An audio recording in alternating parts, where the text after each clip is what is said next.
we have a lot to say, and we can't say all of it by any means. We normally do a whole day workshop, and we've got 35 minutes now, 40 minutes probably. So we're going to try and skim over what we think the key ideas are and sort of talk about the links between IAPT and CAPA. If we can't answer the questions or feel we don't have time today, we will refer you to the website or the book, which are up to date. We'll tell you about those. But it would be nice to have as much conversation as we can squeeze in. So I think we're going to first tell you what it is. So this is what the acronym means. So CAPA stands for the Choice and Partnership Approach, and it's a clinical system, a total clinical system.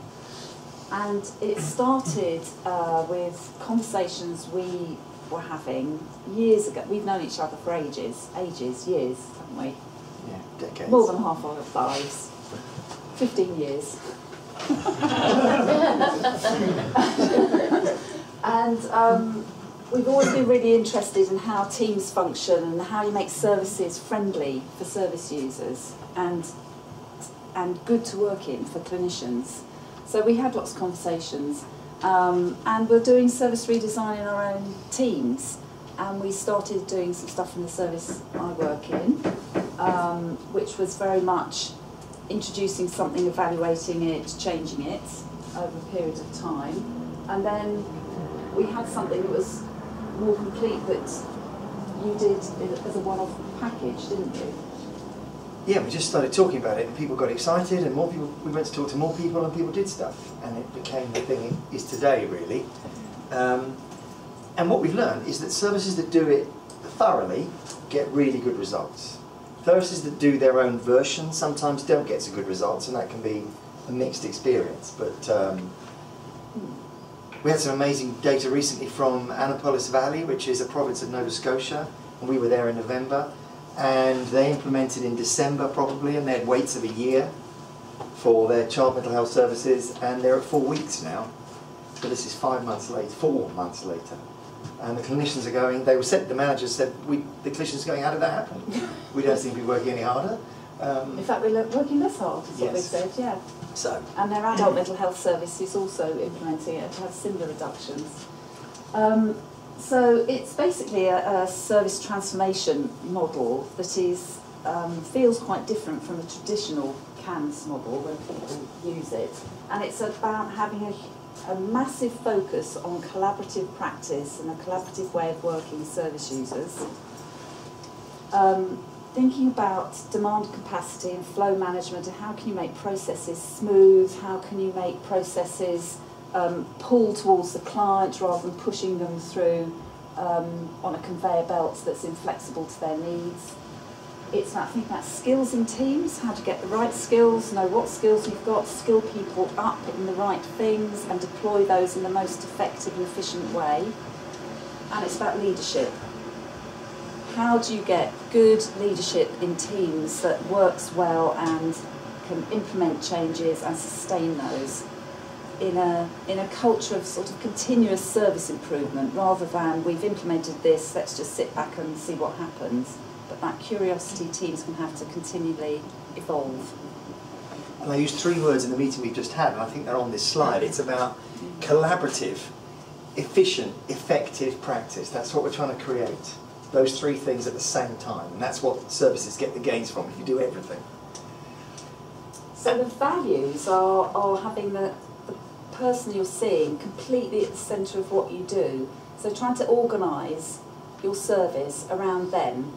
Whereas what traditionally happens, usually inadvertently, because we don't intend this to happen, but usually our services are organised around what works for an organisation or for us as clinical staff or for managers or works for government. So this is turning it on its head.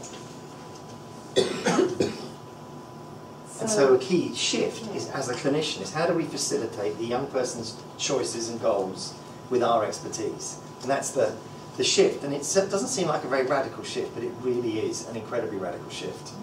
And you can spend a lot of time looking at how to do this and how to maximise it, but this is the real heart of the value base. And the other value is that we must only do the least that we can. that works. So it's about having a light touch service. So if you can get to somebody's goals in 6 sessions or 20, do it in 6. So have services that think about being effective with the least intervention that's needed. And of course what that does, it's distributing our resource to everybody else because we haven't used it all up. So it's about how you generate equality of access to everybody. And I think this is also quite challenging. What's the least that we can do that gets to the goals? CAPA has, I didn't realise this one was going to animate, but it does. 11 key components, which sort of group into various areas. There's components around the sort of front end and the philosophy of the service, which is what we call choice.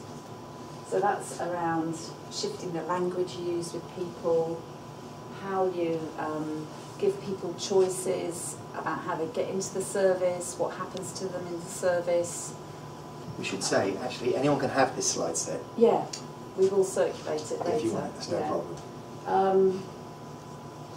Then there's flow management techniques, things about how you book people in to see the right person, how you ensure that their goals are clear and the person that's going to help them work on those goals has the right skills and perhaps the right sort of personality style.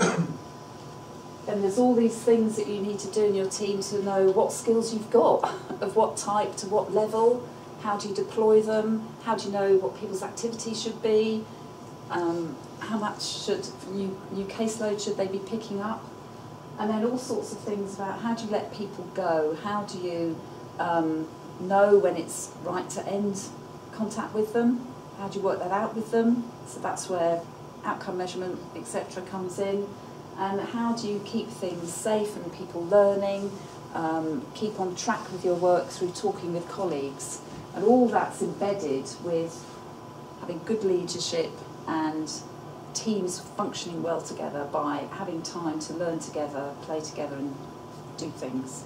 And we do know when services come back to us and say CAPA isn't working, and we say, well, how many of these 11 components do you have in play? It's never 11. It's actually never 6. So getting these 11 in play, and there is a rating scale called the CAPA CRS, which is on the website and in the book, which is the component rating scale, just allows you to check out of these 11 how much you're doing and how thoroughly. It's a kind of high-level benchmark of where you are. What we're going to quickly whiz you through are the 5 ideas in CAPA that make it different to traditional practice. It's a sort of cartoon between one and the other, just to make the point. So we're just going to go through those, not in great detail. And we've got a slide on each one of these to come, so we'll just highlight them here. One is the choice process and the choice stance. The other is how you select the right clinician. The next one is how do you layer your skills, and our 2 terms for the skill layers are core and specific work, and we will say a bit more about this in a second. The 4th idea is having job plans for individuals and for teams that allows you to know what you can do, how much you can do, and who is doing it. And finally, this is a 5th idea we added sometime, I think actually when we were in, we added, didn't we? We had this new slide, 2010, September, because we realised this is one of the components, but it's also something people don't do, so we made it an idea, which is this small peer group work about letting go, using outcome measures. It's a really good framework to do that. So let's just say a bit about each choice. So choice is what we use as a term for the stance you have throughout your whole service around shared decision making, being collaborative, sort of flattening the hierarchy between the clinician and the service user, so that clearly you're bringing some expertise with them, but how do you help them use that information in a way that works for them and they feel they've got some choices from a range of options. And of course it's very prevalent in the very first appointment, which we call the choice appointment for that reason, but it's present throughout the whole service. So in a first appointment, a choice appointment, it's around finding out what people want, what they've tried, reaching a shared understanding, a shared formulation between us and them in quite simple, everyday, ordinary language about what is going on and what would they like to be different and how could that happen. So this is an expert conversation. It isn't assessing a passive young person and family and delivering a diagnosis and treatment plan that they can either agree with or not agree with, which we think of as the X factor model of CAPS. You know, are you eligible for the next round? And you have to have something happen. So this is a conversation, but it's an expert conversation. We're using our skills to facilitate that process. And I had an amazing conversation with a young woman I see around a year ago, and she said, "Oh, Anne," she said, "my friend is supposed to be coming and she won't come. She's really frightened about coming to the service." So I said, "Well, what's she frightened about coming for?" She said, "Well, she's been referred for a risk assessment and she's really scared." And so this her friend wouldn't come, kept not booking in, not coming to appointments because she was scared that somebody had said she was coming for a risk assessment. So this girl, this young woman that I saw, said to me, with trembling, fear, "What is a risk assessment?" And so we began to have a conversation about when I first seen her, and she'd nearly jumped under a tube train. And we talked. You were that scary. Before she came to see me, no. And anyway, so we talked about the sorts of things we talked about and done together, and planned together, and understood together, because she tried to jump under the tube train. And that was called, technically, the risk assessment. And she said, "Oh, that's what it is. That was just so helpful. It was really good. I was in a really bad place and I felt very unsafe and my mum was being awful, etc., etc. And I just thought that's what it's about. You know, her friend was terrified because of this language called risk assessment, and actually all this was about was having a conversation with her friend about where she was at and how to keep safe. So anyway, her friend did come after that conversation, so she obviously told her something. So there is something about that shift. We could spend a lot of time on choice, because we think it's the pulse of this whole model. If you get choice right, you're getting lots of things right. And that's, if you want to really embed the sort of values and philosophy, this is where it comes from, but we're not going to spend lots of time on today. We'll tell you about them. Yes? Can I just ask how long you would give for that first appointment to enable you to achieve all of those goals? It varies. 20 minutes to an hour and a half. Sometimes you need to see them again. The most common. Around an hour. Yeah. Depends on the person, how clear their ideas are. So it's more varied than an assessment. An assessment's quite linear. You know, I used to do assessments before CAPA and they would take 50 minutes. Bish bash bosh, you know, it was kind of, you knew what you were doing and you got to the end, you said something. Whereas this is much more emergent conversation. So my range has widened massively.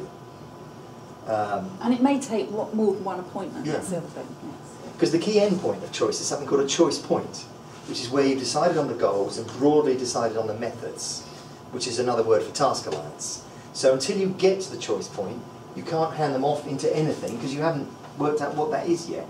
Yes? Where do you take the history? Well, you take the history in the conversation because that's what matters today. So it's, and this is why we can spend a lot of time on choice. I've had lots of people sit in with me who've Yeah.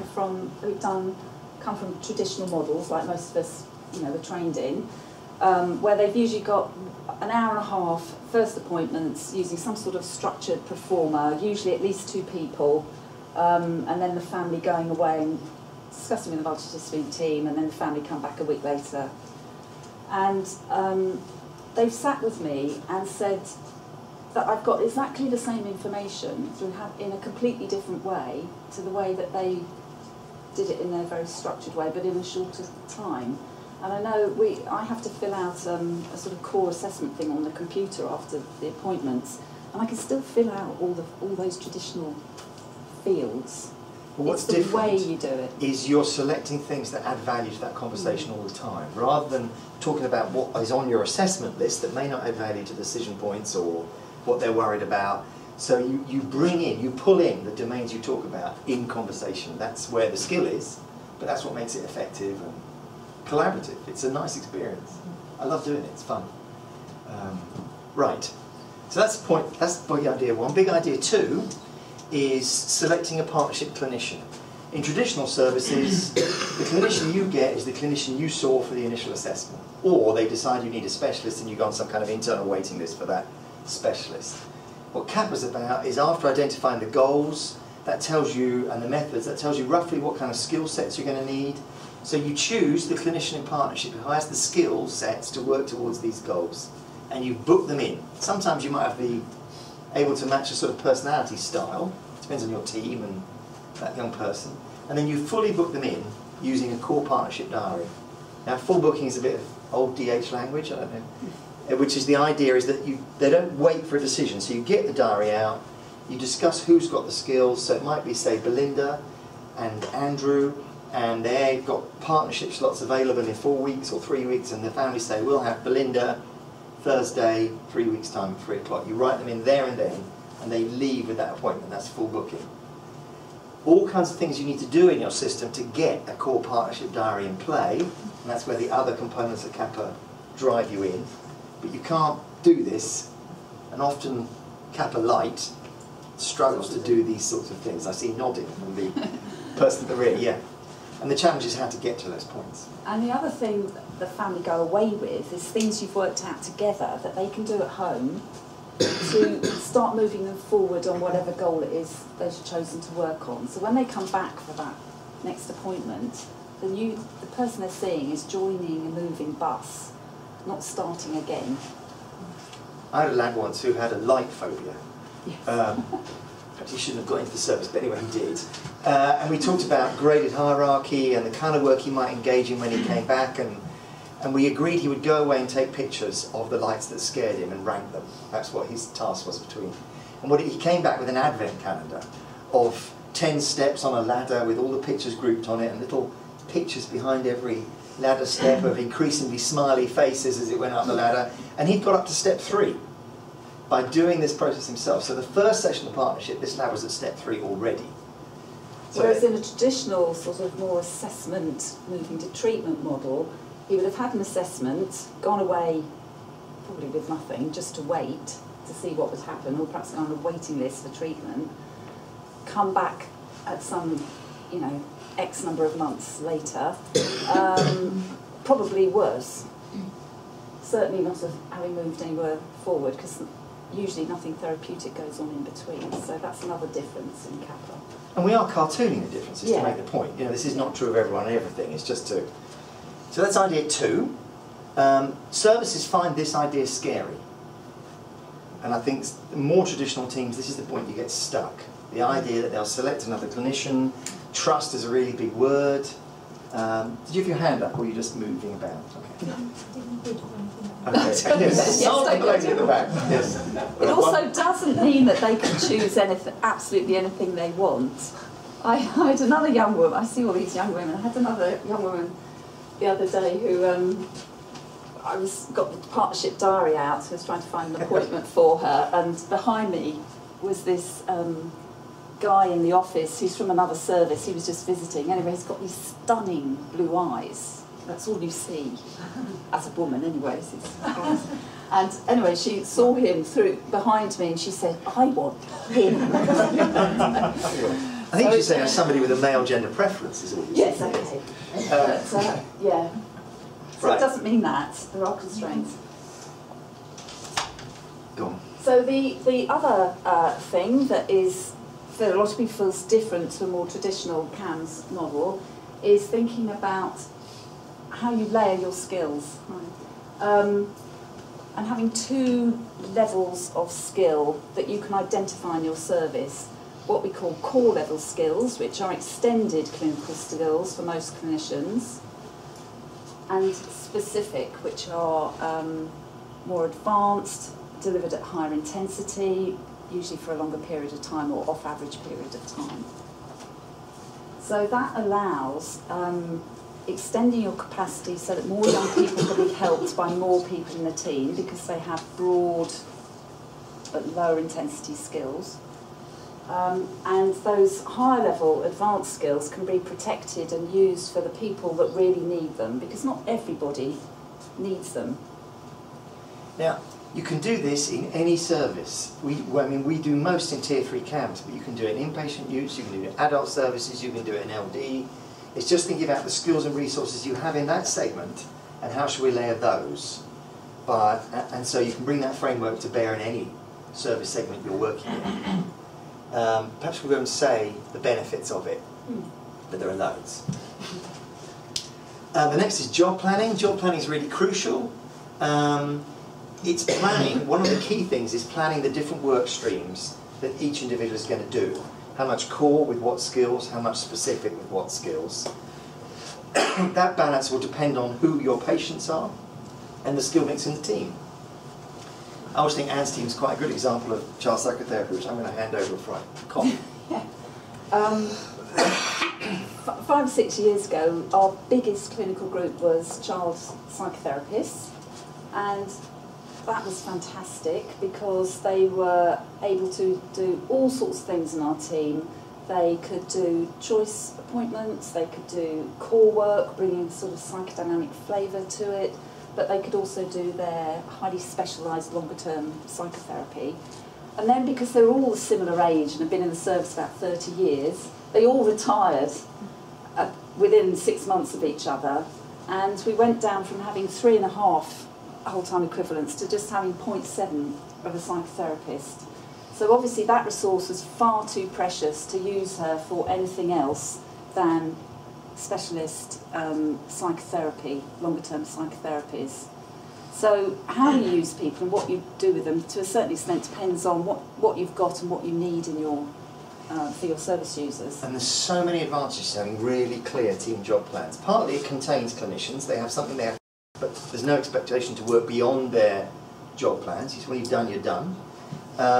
It also allows you to describe what your service can do to commissioners and others. You can say, this is our capacity. You know, if somebody goes on maternity leave, you can tell them what the loss will be. And our experience is actually we've had maternity leaves funded since we were able to be clear about what the loss is. People go, oh, okay. And this one's really good. If people are leaving the team, I had a really good psychologist in my team who left her team all the way across London. I thought that was a bit extreme.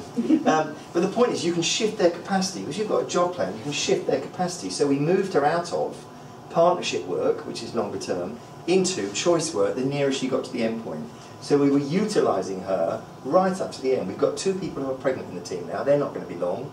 So again, we're shifting their capacity into choice work and moving choice clinicians to do more partnership work. So we're maximising our, in a really transparent and fair way to everyone. Everyone knows what the numbers are and they can see the exchange and stuff. Right, So that's I'm up not to going to 4. say that much more about job planning other than it's not like a simple job description or like most people's job plans. It's Like something just very like that. specific. And that. Yes, or it's speed up. Okay. We Okay. can't. And then the final thing that for most people feels more different to traditional services is having peer group discussion of not only choice work but ongoing casework that's very goal and outcome focused. Because in most teams, those discussions either happen in the whole multidisciplinary team or just happen primarily in line management or professional supervision. But this is about having groups of clinicians with mixed skills together talking about ongoing casework and choice work. Do you know, we had a funny moment in mine this morning. I was asked to see a lad to see whether medication for anxiety was appropriate, and his current clinician was fairly frustrated with this boy. She has an idea he's completely embedded in an illness role and he's not really that anxious. He's kind of addicted to being anxious.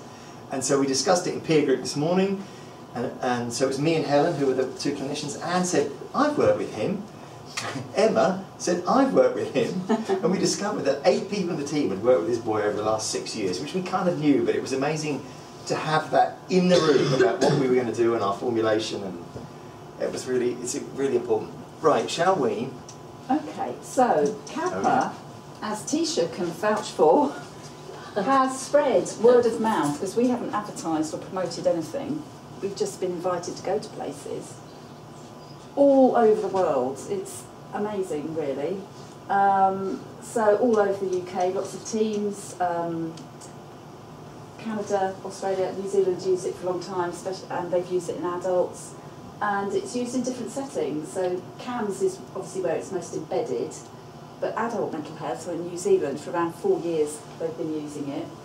CAMS learning disability teams, adult learning disability, and in Canada they're doing a sort of cradle to grave from perinatal and CAM services through to addictions, adult and elderly dementia services. Simultaneously. Simultaneously. That's really interesting implementation. And in New Zealand, paediatrics and pain management services are beginning to think, how can they implement? Okay. Right. So how does children's IAPT and CAPA link? You know, we know that they do because we work in teams that do both.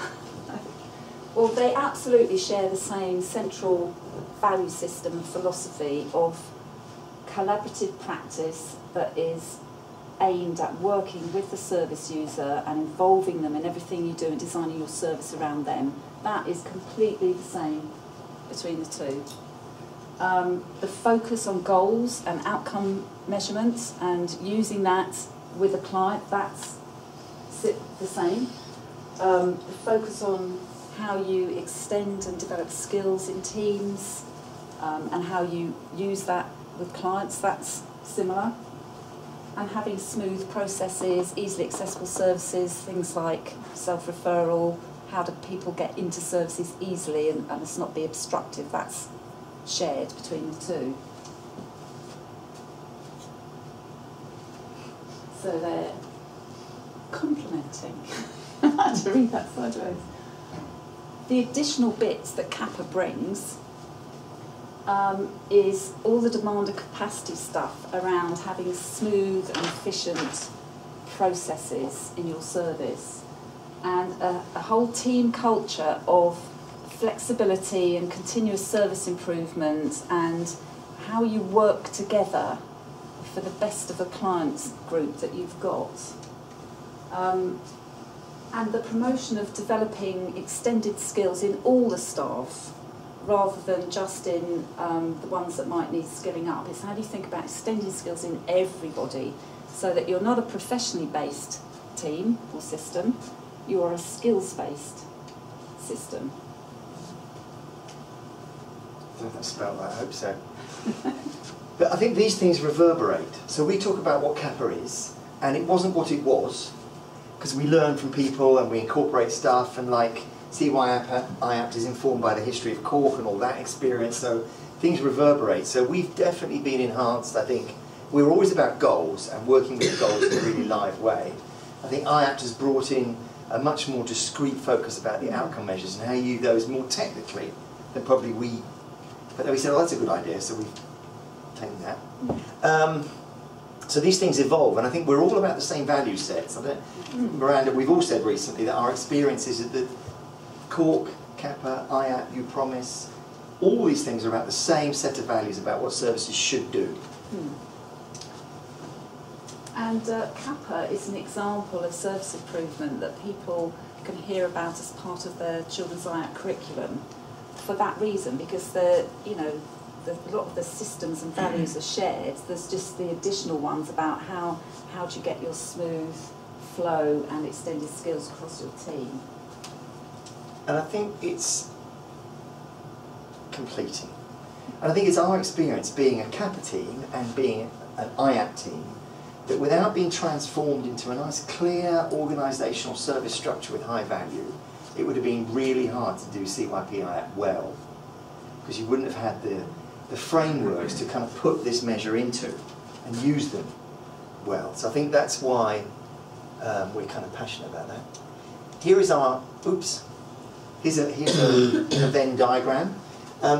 This is the CYP-IAPT circle, and this is the CAPA circle. And in this, we've kind of linked the things that have just a natural alliance already. So the regular outcome monitoring and the goal review. This is clearly an enhancement of the goal review. Evidence-based interventions, which is very much a focus of the IAPT programme, links with our ideas about skill mix layering. It's about having layers of skills. Lots of traditional services you went to, it was who was the specialist, that's what mattered. But we went to a service years ago, I can remember the training building now, who they openly admitted you had the most esteem if you had the longest wait to your specialists. So you tried to have a longer wait to your bit of the service, because that's how you got more of your discipline. There's clearly a need for more of you. That was the arguments that were made. And that's trying to move away from that and thinking about layers of skill. 80% of people he said. As Andy will know, 82% of statistics are made up. But anyway, 80% of people can be helped by core level work. And the specific level work is an enhancement, an addition to what you're doing. And then the supervision, using the outcome measures as part of the supervision process, is a core part of IAPT. And having this peer group supervision, which is about reflecting on where you're going and as it is a core part of CAPA. The additions, just to highlight them, are this philosophy of choice, because I think actually it might be possible to do IAPT without doing choice. If you did more technical assessments and then allocated a treatment intervention, and then IAPT could happen. But actually it's about the choice framework before you begin any of that. And the things that Anne have already said, job planning, choice point. So that's that. How far should we go on? Okay, just now, why has it spread? This is why we think it's spread by word of mouth. Because this is what people tell us. It brings clarity and a framework for people to do something in their service that makes all the things that they find tricky easier. So it's off the shelf, and people seem to like that. I think the value system for clinicians is a huge attraction. You were saying this, Tisha, weren't you? There's something about the value set that gives people heart again and enthusiasm back for the job. I mean, so often we've been bombarded with directives and things we have to do, and you feel you've lost the joy of the work with young people. So that's what people like. And it is efficient, so managers and commissioners and staff like the fact that you don't have waiting lists that you're worrying about and having to manage, that you know what you can do, you can describe what you can do and how much of it, and that brings a big relief to people. So for example, there are teams in New Zealand who pre-CAPA were running 14 appointments as their average duration. And post-CAPA, and their view that they have the same outcomes, although no measures to show this, but their view was that they had the same outcomes, the average fell to 9, which is a huge shift in what your service capacity. So the evaluation we know about, we've been a bit reliant on people sending us their service evaluation. So for a start, we don't actually know how many teams run CAPA, and we don't know how all those teams are completely doing with it. But people that have shared their data with us, and there's a whole slide set on the website that's got the detail if people are interested, and it's summarised in the book, show that for the service users, their experience is of being seen in an accessible, quick, easy, human, responsive way where they feel very involved. The staff talk about loving working in a learning culture, that they know what they're doing, that the whole team functions, a bit more like a SWAT team, functions better together. And things like no-show rates and engagement rates, things like that, all improve for the better, and weights and stuff like that. And the only national evaluations we know of, there was a review done by the Mental Health Foundation in this country in 2010, which was a mixture of questionnaires around, this was in England, and in-depth interviews with service users and teams, which showed very similar things, that people found it very helpful. There were lots of myths they picked up. There's lots of myths about CAPA. People were often, when it wasn't working so well, they were implementing a myth. Mainly people weren't implementing all 11 components though. New Zealand evaluation we've got a slide set, we've got some summary slides that we'll send around as part of this slide set, has found exactly the same thing. This is in their CAMS teams.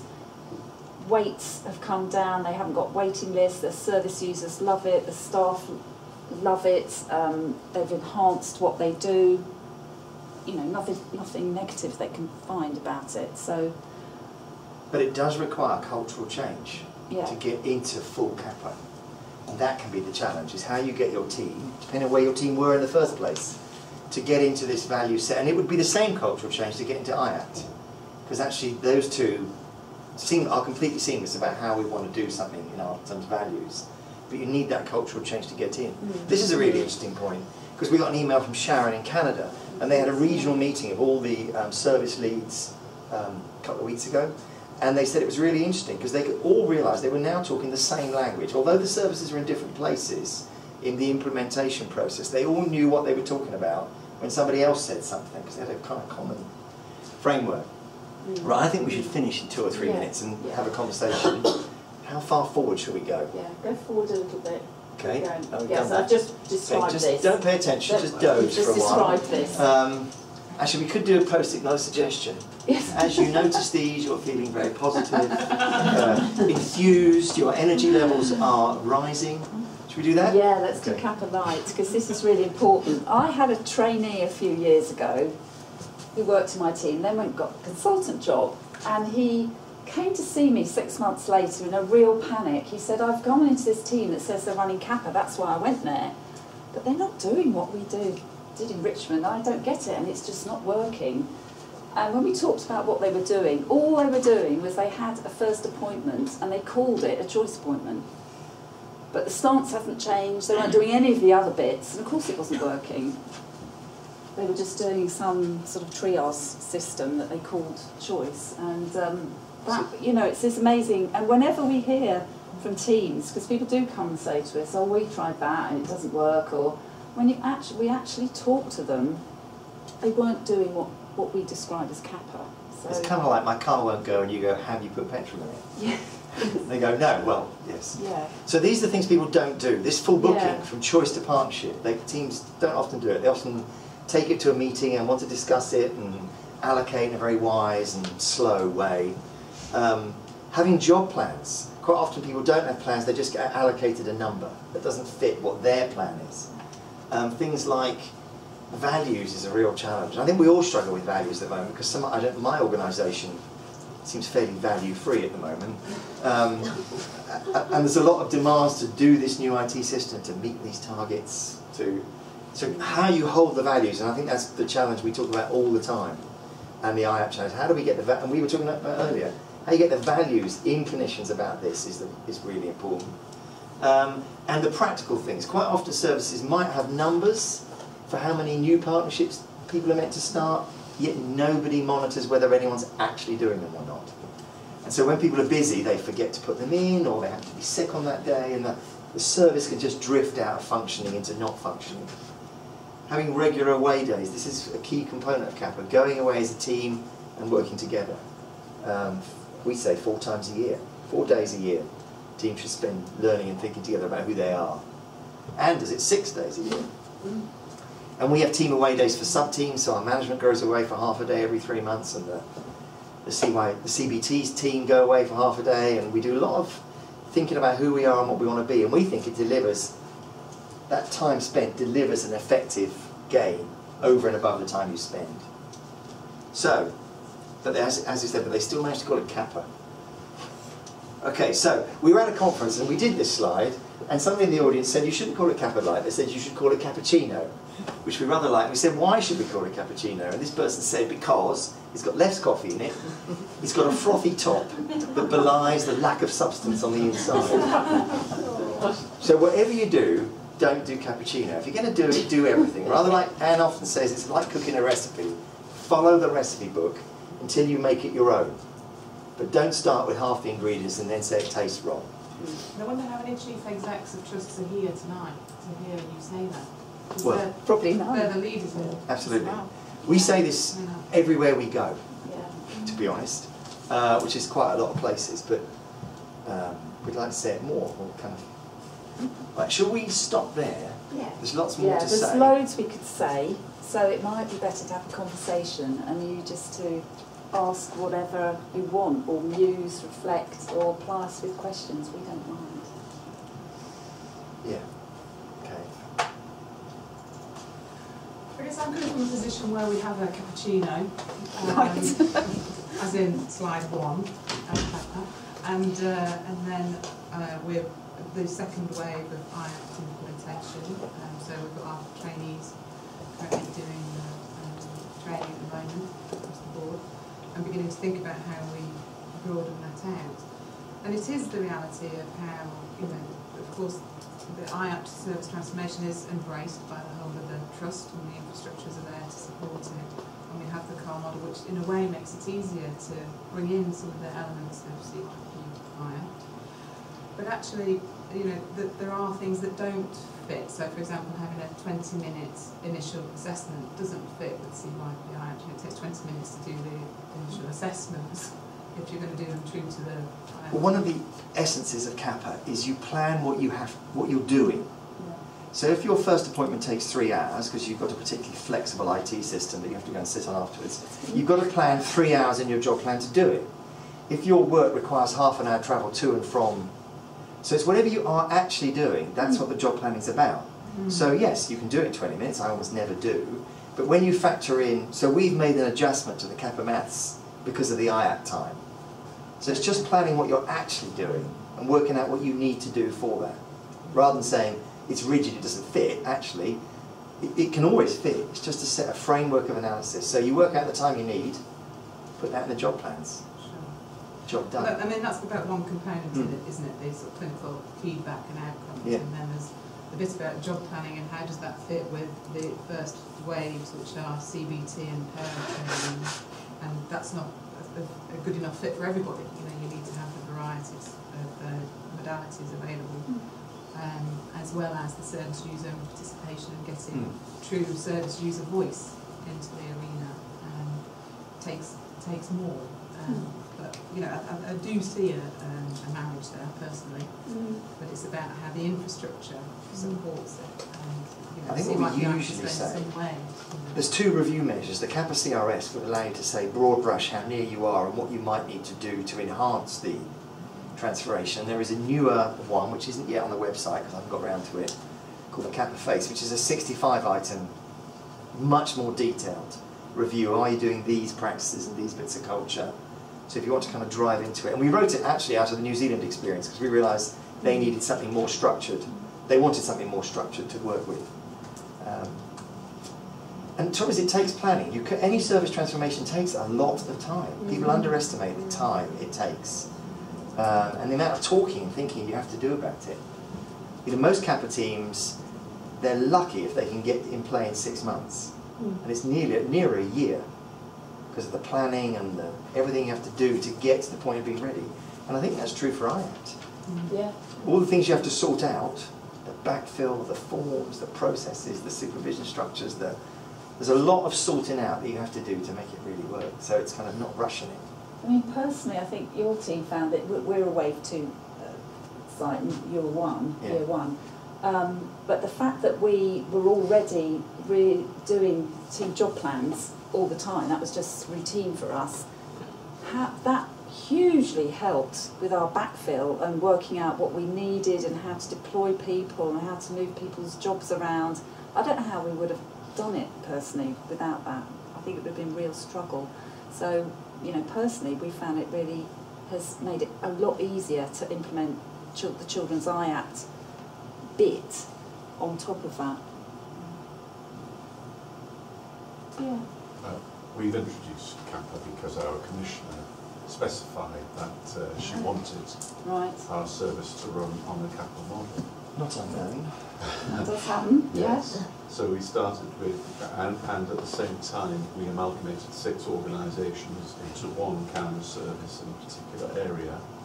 So people stopped doing much work before they came into our service, and so we had huge waiting lists when we took over. And we've halved them now, but what I've found is it's so transparent about what everybody is doing.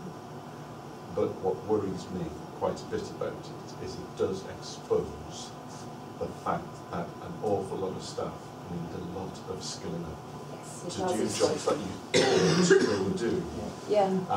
But somehow it got masked under the old system, and it becomes much more transparent, and people aren't able to do really what they need to be doing. But it's not really their fault, it's because we haven't really given people training opportunities to do the modern the job of a modern So what I'm meaning is that if you're going to have an implementation, I think you need to assume that an awful lot of your staff are going to need. Yeah, and skills mapping is part of that process, and that's in the book and on the website much more and skills mapping is crucial. Systemic therapy, well, a family therapist. So long ago, a family therapist once said, "There's no paradox in ambiguity." You know, it's only when we clarify things do we suddenly notice things that aren't right.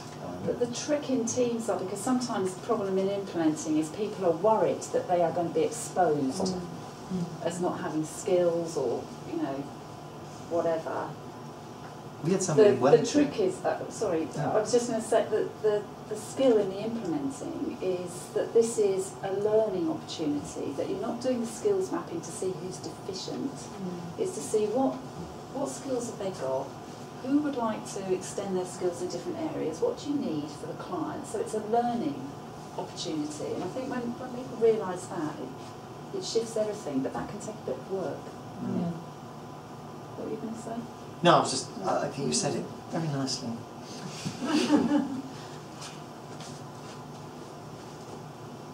It seems to me that the sort of additional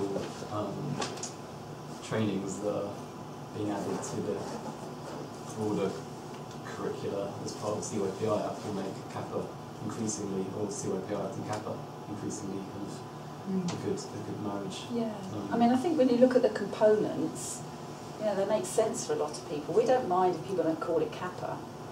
We just know that if you put that mix of components together, it helps your service in an awful lot of ways. And one of the shifts in CAPA, there's two shifts about language. One is we wanted to use words that were collaborative, so we didn't want anyone to say assessment or treatment because patients don't want to be called that. And the other is to not refer to disciplines anymore, to refer to skills. So you don't say this child needs a psychologist, you say what skills do they need and who's got it, and that can be across lots of disciplines. And I think that's one of the strengths. So it doesn't mean, people don't say I'm a specialist. They say I have specialist level skills that I deploy specifically and at core level. So they can deploy their skills at 2 levels of intensity depending on what the service needs. And that is a big plus for the IAPT. So these guys are coming in with enhanced skills, but how are we going to think about how we deploy those skills in the services we now have?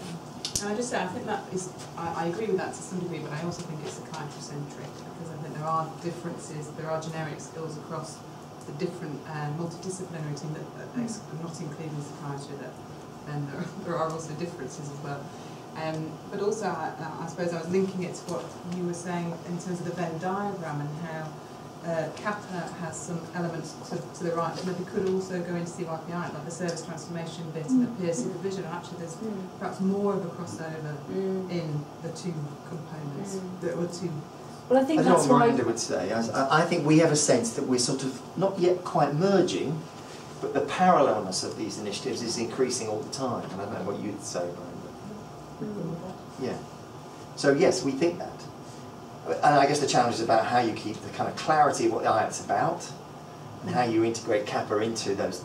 And I suppose that's the challenge, is one is a really clear model about outcomes and some skill training, and CAPA is a kind of broader model about several domains and how you make them work together well. I'm not sure IAPT's that much clearer. Okay. Because I think if you think of IAPT as being sort of just a term that covers service what a good CAM should look like, then it's trying to draw into itself anything that would help service transformation in a broader sense. And the fact it got called improving access to psychological therapists is a bit of a historical accident rather than something that describes what it is. yes, yeah. What would it be better called? I suppose it would be, well, things like service transformation or the best of CAMs could be, or best practice in CAMs. Much more. Yeah. Yes. Yes. I mean, the reason it's called IAPT is because adult IAPT was so loved by ministers and the Treasury, and It was a bandwagon to stand on. And Richard Layard, who got the adult IAPT stuff, was a very powerful, influential man, and he really wanted doing something for CAMS. But because he didn't know much about CAMS, he thought it could just be the same as the adult model. But once he realised that actually CAMS already had a sort of tiered system, it needed to be something different, his enthusiasm and influence was then harnessed but to influence ministers as well, we had to keep that branding was very, very useful. I don't think we would have got the money, do you, Miranda, for the programme if it wasn't branded. So it's in that incredibly way. useful up, but it's been slightly confusing down. Yes. Yes, I mean, you know, I think there are pros and cons. Wherever you call something, as you've learned with CAPA, we don't call, you know, people taken in particular ways, and it starts to have a whole life of its own. So in a way, I think whatever name one called it would be a disaster in some way, and a success in others. So I don't.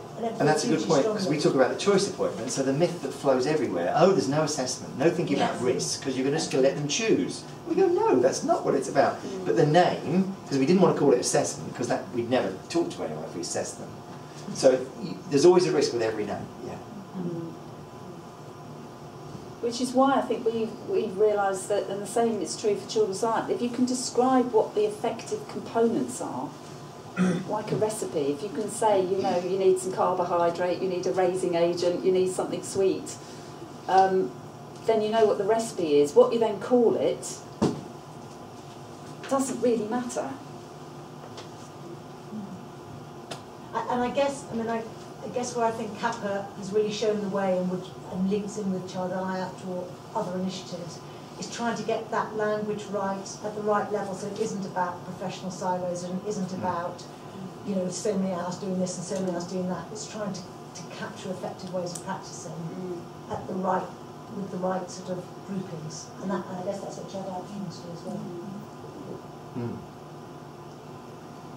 And at their heart, they completely meet. Yes.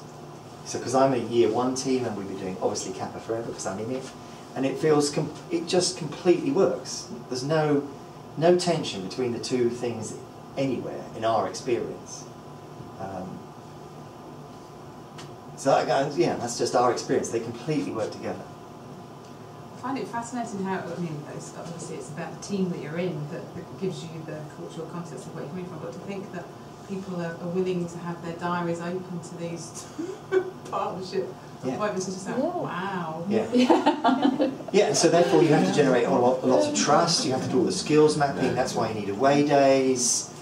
Clinicians need to see what the value is for them in doing this. You know, why do you want to do, you know, so, and if you can get to those points, they'll also share their outcome measures in the team. Let's bring them all into a team meeting and look at how we're doing.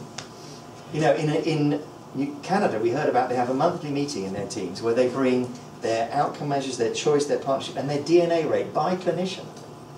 Now that's transparent. I know Islamic Communities talked about in Lincolnshire, where they just share all their outcome data and they just set up like that, and people can opt in or opt out if they don't want to, but actually it's been a very collaborative process. I think it depends how safe you feel. And we've always done that in my team, of course, with the corp data. So we'd get our corp data back from the early days and look at our own individual cases and discuss them.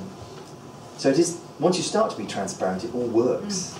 It's the leap. You do have to trust each other, and that's why you need those away days and lots of discussion in peer groups together, because the other big bit of trust is, as a partnership clinician, somebody who's done a choice appointment will book you in to do some work with someone. So you need leaders who believe in it first of all. Absolutely. Thank you.